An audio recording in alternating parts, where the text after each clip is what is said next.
Gracias por acompañarnos en Tecnología en Acción, el programa del INTA de Monte Carlo para toda la comunidad. Saludo a mis colegas, ¿cómo está Fito, Nardia, cómo andan? Hola Luis, ¿qué tal? Hola Fito. ¿Qué tal? ¿Cómo están? Bien. ¿Todo muy bien? Con Bien. Muchas novedades para hoy. Bueno, ¿Qué tenemos hoy? ¿Qué tenemos? ¿Qué nos quieren contar? Bueno, vamos a tener una nota con hortigranjeros de la localidad del Dorado. Ajá. Y También vamos a tener al ingeniero Rodríguez, que nos va a estar hablando del loro negro, una especie nativa. Loro negro, mirá vos qué bueno. Así que vamos a ir a la primera nota, si les parece a ustedes. Vamos a ver al ingeniero Mauro Lotto. Él nos va a hablar sobre los ensayos que está realizando de distintas coberturas para pasturas en el INTA de Monte Carlo. Bueno, nos encontramos en el campo anexo Larrague del INTA, en donde estamos haciendo un ensayo evaluando el nivel de sombreamiento, el efecto del nivel de sombreamiento en la producción y características morfológicas de las pasturas. Actualmente estamos trabajando con dos pasturas que están instaladas en la región, pero que aún no ha sido cuantificado la merma o el punto óptimo con respecto al nivel de luz. Estas pasturas son Tifton 85, que está ampliamente difundida en la región, y otra pastura que se siembra por semilla, que es un panicum de cultivar aruana. Básicamente lo que se está haciendo es evaluar 3 niveles de sombreamiento, donde partimos desde a cielo abierto, o sea 0% de sombra, 40% de sombra y 20% de sombra. La idea es medir la producción forrajera durante el otoño con el objetivo de cuantificar cuánto forraje es posible diferir hacia el invierno para los sistemas de producción de carne principalmente. Así que ahora estamos realizando las primeras mediciones, se están realizando los cortes en un intervalo entre 28 y 30 días y lo que se está midiendo es altura total de la planta, la biomasa, digamos, y la relación tallo-hoja. Posteriormente esas muestras se confeccionan una muestra compuesta y se envía al laboratorio del INTA Rafaela para evaluar parámetros de calidad de pastura como ser proteína bruta y los componentes de la pared celular, como así también la digestibilidad de la materia seca. Básicamente el objetivo de este trabajo es cuantificar cuánto merma la producción en función del aumento de la sombra para encontrar un punto óptimo de recomendación en cuanto a sistemas silvopastoriles que los podemos hacer simulando, digamos, diferentes marcos de plantación de los árboles en un sistema real de producción. Bueno, lo que básicamente hacemos es un corte uniforme a las dos especies de pasturas a una altura de 15 centímetros. Y luego de las muestras que obtenemos hacemos una clasificación en donde separamos el tallo de la hoja para establecer esa relación tallo-hoja. Generalmente lo que buscamos mediante el manejo de las pasturas es manejarlas de forma tal que promueva la formación de hojas por sobre la formación de tallo que tiene menor calidad, ¿no? Una cuestión interesante a tener en cuenta es la densidad que adquiere la pastura. Entre estas dos pasturas se puede ver que hay una diferencia importante en altura, pero ahora lo que queremos evaluar es realmente cuánto de esta oferta forrajera que uno a simple vista pareciera que esta sea mayor por tener una mayor altura, pero sin embargo esta otra pastura, que es la aruana, es un poco más densa. Esos resultados los vamos a tener una vez analizados los datos de esta cosecha. Ahí pasaba el ingeniero Mauro Lotto, que está trabajando en todo lo que tiene que ver con los sistemas silvopastoriles.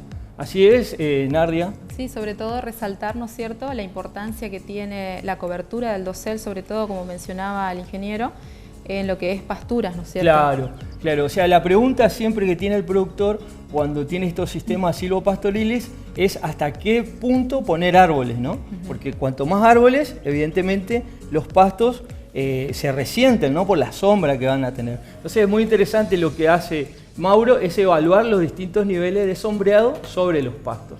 Y después ver, ¿no es cierto?, de qué manera eso va a repercutir en la producción de carne y en la producción también de los pastos, del principalmente, forraje. ¿no? Exacto, el alimento.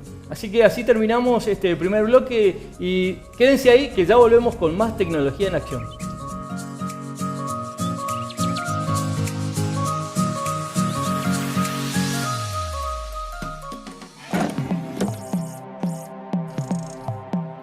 Los suelos son el lugar donde podemos encontrar la mayor cantidad de especies del mundo.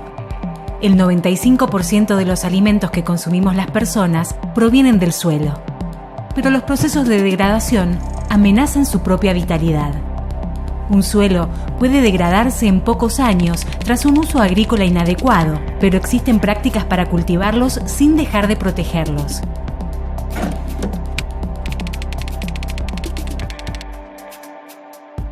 El monocultivo o sembrar continuamente el mismo cultivo causa pérdida y hasta agotamiento de la fertilidad del suelo.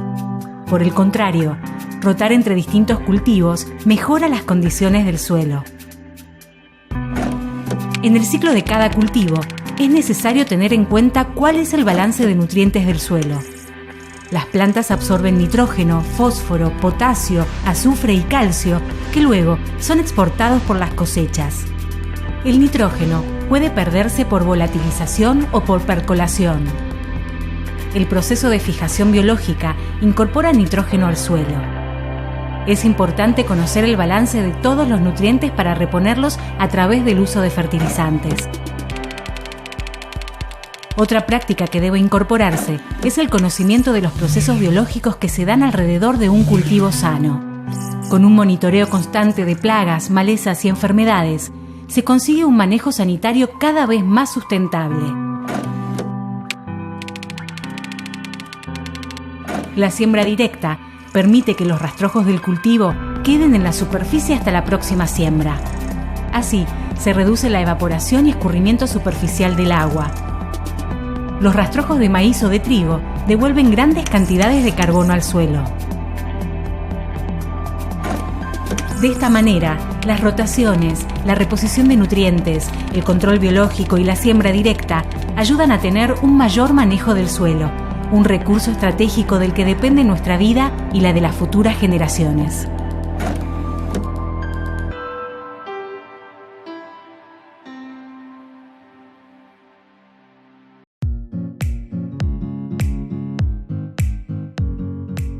Bueno, continuamos entonces en este segundo bloque de tecnología en acción. Y ahora, Luis, ¿qué tenemos en este segundo bloque? Bien, Nardia, ahora vamos a ver una visita que tuvimos. Ella vino del INTA de Castelar, la licenciada Cecilia Giardini. Ella nos va a comentar sobre el trabajo en mosca de las frutas. Vamos a la nota entonces. Dale. Bueno, mi nombre es Cecilia Giardini. Estoy de visita en Monte Carlo porque vine a muestrear moscas de la fruta. Yo soy de INTA Castelar, del Instituto de Genética, y el muestreo que vengo a hacer es parte de mi tesis doctoral. Trabajo con moscas de la fruta. Todos los estudios que se hacen en el laboratorio son para combatirla, sobre todo para aplicar la técnica del insecto estéril, que es una forma amigable con el medio ambiente para controlar la mosca que produce un montón de pérdidas en la exportación de frutas, porque, bueno, les cuento un poco cómo es el ciclo de la vida de la mosca.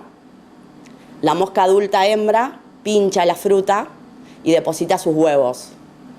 Los huevos eclosionan dentro de la fruta y la larva, que es el gusanito, que es el estadio siguiente, se alimenta de la pulpa de la fruta, la pudre, después de ahí pasa al estadio de pupa, que es como si fuera una semilla, digamos, como un poco más resistente, y de ahí se renueva el ciclo. Emerge de nuevo el adulto, las hembras vuelven a picar la fruta para depositar sus huevos y así sucesivamente.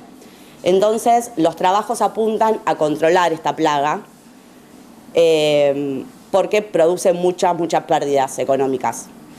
Entonces, estoy de visita acá porque Anastrefa fraterculus, que es la mosca sudamericana de la fruta, que es la especie que yo estudio, le gusta mucho la guayaba y acá hay muchas guayabas. Yo, además de hacer los estudios en el laboratorio, también intento estudiar la distribución de las poblaciones naturales de la mosca. Entonces, Misiones es uno de los lugares que me interesa estudiar porque la particularidad que tiene esta mosca es que es como que está especiando. Hay 4 subespecies. En el país hay solo una, pero se detectaron que hay variantes cromosómicas de la mosca. Entonces, para poder aplicar la técnica del insecto estéril, hay que estar seguro que es solamente una especie. O, bueno, a ver si hay métodos alternativos como de control o modificaciones de la técnica para aplicar. Entonces, es muy importante ver la distribución que tiene también en el país, las variantes cromosómicas que yo identifiqué en el laboratorio. Por ahora lo único que se aplican son métodos químicos para controlarla, que no está muy bueno para la parte de exportación de las frutas y eso, tiene que ser todo lo más natural posible. Y la forma también por ahí de prevenir la invasión de la fruta es colocar trampeos alrededor de las plantaciones. Son trampas que son dentro de todo caseras y que atraen a la mosca. Entonces, antes de que la hembra vaya a picar la fruta, cae en la trampa y así va disminuyendo el daño que puede llegar a hacer la plaga. En el laboratorio se hacen estudios como más integrales en cuanto a la mosca de la fruta. Yo, por ejemplo, hago la parte de citogenética y determinación del sexo, pero también hay estudios comportamentales, porque es muy importante para aplicar la técnica del insecto estéril, primero tener una línea que se llama autosexante, que te permite diferenciar machos y hembras en estadios tempranos. Entonces, uno se puede quedar solamente con el macho, que es lo que va a permitir controlar la población de plaga, porque es cara para criarla masivamente. Y después lo que se necesita son conocimientos generales de comportamiento, porque tiene un comportamiento muy importante en cuanto al cortejo, la mosca, y en un montón de aspectos más. Entonces, para poder tener una técnica del insecto estéril bien aplicada, además de la línea autosexante, uno tiene que llegar a tener un macho completamente perfecto. O sea, que el macho pueda competir con el macho de laboratorio, pueda competir con el macho de la naturaleza por la hembra. Transferir esperma, tener un comportamiento perfecto, pero ese esperma ser estéril, entonces la hembra no puede pinchar la fruta para depositar sus huevos y es como que se corta la cadena. Entonces es necesario tener muchos estudios a nivel integral, no es solamente estudiar tal o cual aspecto. Es necesario tener un conocimiento integral para poder aplicar la técnica del insecto estéril correctamente. Vine también el año pasado a muestrear, pero fueron los primeros días de abril y, por ejemplo, la guayaba, que es uno de los frutos como preferidos de la mosca, ya no había. Entonces este año organizamos el viaje para ahora, que la guayaba está en perfectas condiciones y atacada por las moscas. Entonces, bueno, lo que hicimos es muestrear por acá, por los árboles, por los guayabos de la ciudad, por el camino del río, fuimos a la chacra que tiene INTA y también fuimos a 2 de Mayo y muestreamos ahí también. Y bueno, hay una invasión terrible de moscas. Si bien la mosca ataca a varios tipos de fruta, las guayabas son una de sus favoritas. Y bueno, y acá se nota un montón. De hecho, en todos los lugares que fui a recolectar se encontraron frutas picadas y con varias larvas, la mayoría de moscas de la fruta de Anastrefa, dentro de cada uno de los frutos. Así que bueno, el tema también es que como la guayaba por ahí es una plantación como más silvestre y más de consumo por ahí personal, no se le aplica ningún tratamiento. Y eso también es como el indicio del nivel de invasión que hay en los frutales de la zona. Compartíamos la nota realizada a la licenciada Cecilia Giardini. Muy interesantes sus conceptos. ¿Vos qué opinás, Nardi? Sí, sobre todo la importancia, ¿no es cierto?, que recalcaba ella de la técnica del macho estéril, ¿no es cierto?, en Exacto. el control de esta plaga. Exacto, la técnica del macho estéril, como dice el nombre, ¿no es cierto?, consiste en poder liberar al medio un macho estéril que va a fecundar a la mosca hembra en este caso, pero va a dar huevos infértiles. Entonces vamos a estar realizando un control de esa mosca, pero con métodos biológicos. Así que ahora vamos a seguir en este bloque presentando al ingeniero Gustavo Rodríguez, y él nos va a hablar sobre el huerto semillero clonal de Loro Negro. Así que, señor director, vamos a ver esa nota. Estamos en el huerto semillero de Corea Tricotoma, Peteribí, instalado en el campo anexo Larrague de la Estación Experimental Monte Carlo, Misiones. Este huerto es el primero de la provincia que se instala en el 2018 y es una etapa dentro de todo el programa de mejora para esta especie, el Peteribí, o loro negro también, como se lo conoce en esta zona, o loro pardo en Brasil, o afata en el NOA, el noroeste argentino. Para llegar a esto, nosotros tuvimos que, digamos, ejecutar otras actividades anteriores, como por ejemplo la selección. Es un trabajo que lo hemos realizado en forma, digamos, aleatoria dentro de la provincia, básicamente en los lugares accesibles. En el Parque Nacional Iguazú tenemos materiales, tenemos 10 individuos marcados en el Parque Nacional Iguazú. En el área de Monte Carlo, otro tanto, incluido El Dorado. En la región de San Antonio, nuestro campo anexo Manuel Belgrano, tenemos otros selectos. En el sur de la provincia, en la zona de Cerro Azul, Alem, la zona de centro, de la zona de Oberá, Campo Ramón, y en la zona del Moconá, digamos, el Soberbio, tenemos también materiales selectos. También sobre la costa del río Paraná, en el departamento de General San Martín, en la zona de Puerto Rico, Santo Pipó, de San Ignacio, también tenemos algunas selecciones realizadas. Esas selecciones, ¿a qué responden? Digamos, por un lado, lo de huerto semillero es un área específica para producir semilla de buena calidad en cuanto a los intereses que nosotros nos planteamos, que es rápido crecimiento y fuste único, digamos, para el Peteribí, de mayor longitud posible. Nosotros nos fijamos, digamos, una serie de requisitos para seleccionar el árbol, que parten de la sanidad, ese fuste que decíamos de 6 o más metros libre de ramas, y como son estas selecciones hechas en lo posible en áreas naturales, digamos, bosques espontáneos, no plantados, no carecemos normalmente de la edad, pero nos guiamos un poco por la proporción, digamos, en el diámetro y la altura. Cumplidos los requisitos de selección, digamos, lo que se hace es la multiplicación agámica, y por eso se llama este huerto semillero clonal. Huerto porque viene del inglés la traducción literal, y se entiende porque hay mucho trabajo intensivo dentro de este espacio, básicamente para producir abundante cantidad de semilla. Y clonal porque nosotros a los individuos que hemos seleccionado, que llamamos en última instancia selectos,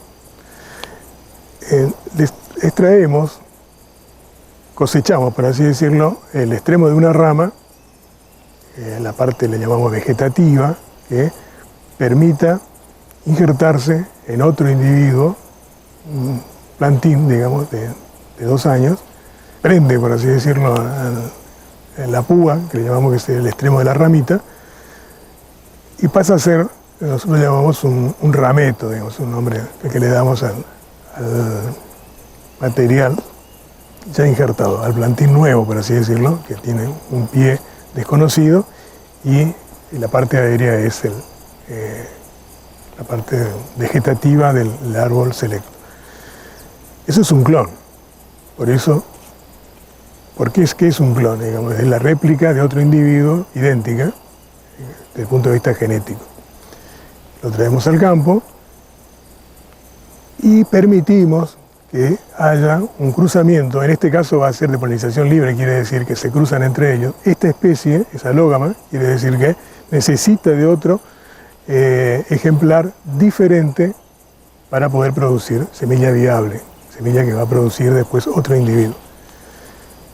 Pero además, nuestra intención con este espacio que llamamos huerto semillero, además de producir semilla, nos interesa cumplir con otro interés nuestro, que es la de conservación de los materiales.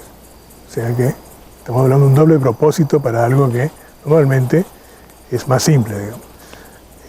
La idea es continuar con este trabajo de selección, que lo hacemos más allá del Parque Nacional o de algunas reservas, como Curindí, por ejemplo, en muchas propiedades de gente, productores que aún mantienen o retienen sus bosques nativos. Y queremos agradecer a toda esa gente que, gracias a esa colaboración, a ese comunicado que nos dan de que tienen un ejemplar interesante, atractivo, en el caso acá de Monte Carlo tenemos varios, Tito Buczynski, varios vecinos que han colaborado y nos han permitido trabajar con sus árboles.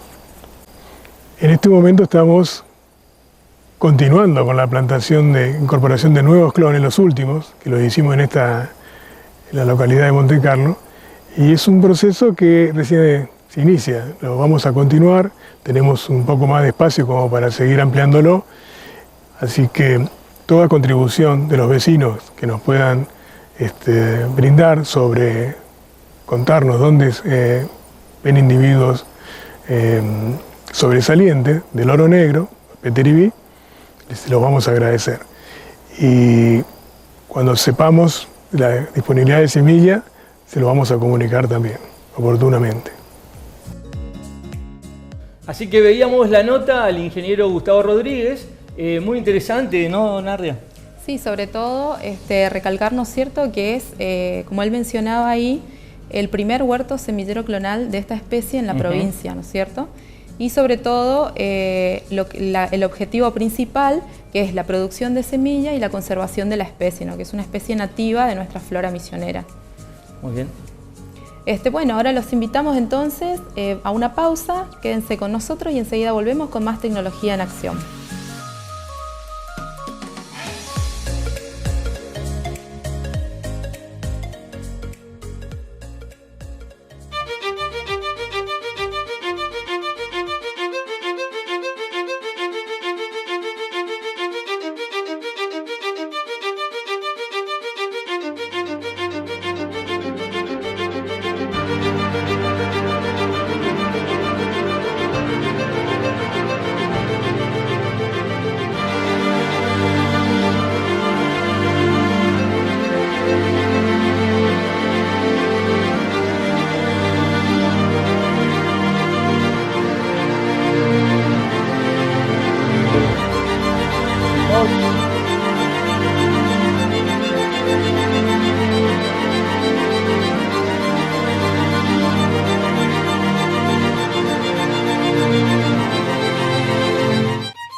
Continuamos con el tercer y último bloque del programa y ahora nos vamos a dirigir a la localidad del Dorado, donde la señora Rosalía Fernández nos va a presentar el trabajo que está realizando el grupo de hortigranjeros.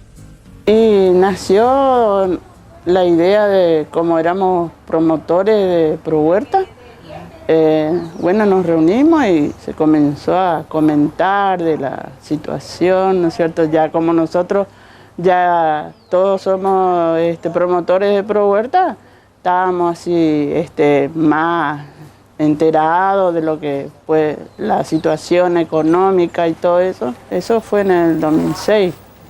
Entonces fue la idea, ¿viste? El promotor de ProHuerta y entre nosotros los promotores y la organización del INTA, de formar los hortigranjeros, y todos somos promotores, ¿no es cierto? Y surgió la idea, ¿no es cierto?, de hacer esa asociación. En el año 2006, por ejemplo, éramos más o menos 30 socios activos, así. Y después de la comisión, ¿no es cierto?, como siempre, son 12 que encabezaba ahí don Vareiro, Elida Gruber, yo, y siempre después cada año se fue cambiando, y bueno, hasta el día de hoy. Y hacer envasado y comenzamos con la feria, porque ya sabíamos hacer los dulces, sabíamos hacer cosas que nos enseñaba de Pro Huerta, todas esas cosas. Entonces comenzamos con presentar y animarnos, ¿no es cierto?, a ayudarle a la gente, exhibir con feria que comenzamos allá en el 3, después acá en el Chic también, que estábamos un buen tiempo acá en el Chic con nuestra feria. Después en el 2008 fuimos al 6 con la Feria Franca. Allá en el kilómetro 3, en la Exalita, hacíamos los envasados y los cursos, así. Y también en los barrios, también hubo una época que hacíamos en cada barrio, hacíamos las cosas de tartas, todo lo que sea de enseñarle a la gente, ¿no es cierto?, a comer más de la huerta, no solamente a sembrar, sino que a consumir, ¿no es cierto?, lo que es de Pro Huerta. Y este año queremos seguir con los cursos de capacitación y todas esas cosas, ¿no es cierto? Y siempre dando capacitación del Pro Huerta, que es una base. Envasamos, por ejemplo, quinota al almíbar, mermelada también, mamón al almíbar, que es lo que tenemos más acá a mano, ¿no es cierto?, que hay mucha producción. Después tenemos la yaboticaba, que en la época hacemos también.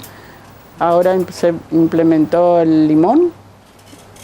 También hacemos de la rosella, que también le gusta mucho a la gente. Y todo lo que sería naranja, mandarina, quinoto, ya acá en su época. Y los envasados, por ejemplo, hacemos el picle con los pepinos. Cuando hay pepinos acá de la zona, bueno, se hace todos pepinitos acá de la época, ¿no es cierto? Y hacemos también los envasados, por ejemplo, de berenjenas, que también es muy rico y a la gente le gusta mucho, se pide mucho la berenjena al escabeche. Después los productos que hay en la feria, por ejemplo, harina de maíz, que es la cocida, ¿no es cierto?, que la gente de acá de Misión al menos está acostumbrado, ¿no es cierto?, a que la harina de maíz sea hervida. Y después tenemos, bueno, rosella, que también hay rosella, después del mismo zapallo que se produce acá también para hacer los dulces y para consumir. Después hay verduras y todo lo que sea verdurita, que eso se expone en la feria. Y después garrapiñadas, así del maní. Y en fin, creo que ya se hace, los pan caseros con los mismos dulces que tenemos, como el almíbar o la rosella. También se hace los pan dulces, pan salado. Aprendimos a hacer también el pan de lenteja. Sí, todas esas cosas que aprendí a hacer, y lo que sea tarta de verdura, como zanahoria, zapallo, todas esas cosas de Pro Huerta, ¿no es cierto? Galletitas de zanahoria que siempre estoy haciendo, y es muy querido con la gente, tiene muy buen sabor y así, y saludable. Y yo, gracias a Dios, mira, para comer así traemos de la feria lo que uno no tiene, ya trae todo de la feria. Para hacer los envasados también, así, todo lo que es. Compramos entre nosotros también las plantitas que una no tiene y hacemos intercambio también. Compartíamos los conceptos que nos vertía la señora Rosalía Fernández para destacar el trabajo que está haciendo este grupo, ya que se agrupan, valga la redundancia, por los excedentes que tenían de producción, y bueno, y todo trabajo en grupo sabemos que trae sus réditos. Estamos llegando al final del programa. Así que, bueno, nos despedimos y queremos comentarles que en las redes sociales pueden seguir nuestro programa a través de YouTube, en INTA Monte Carlo, y también ver las notas que estamos pasando en los diferentes programas en el Facebook INTA Monte Carlo. Bueno, entonces espero que hayan disfrutado. Hasta luego. Nos vemos en la próxima semana. Nos reencontramos. Hasta luego. Chau, chau.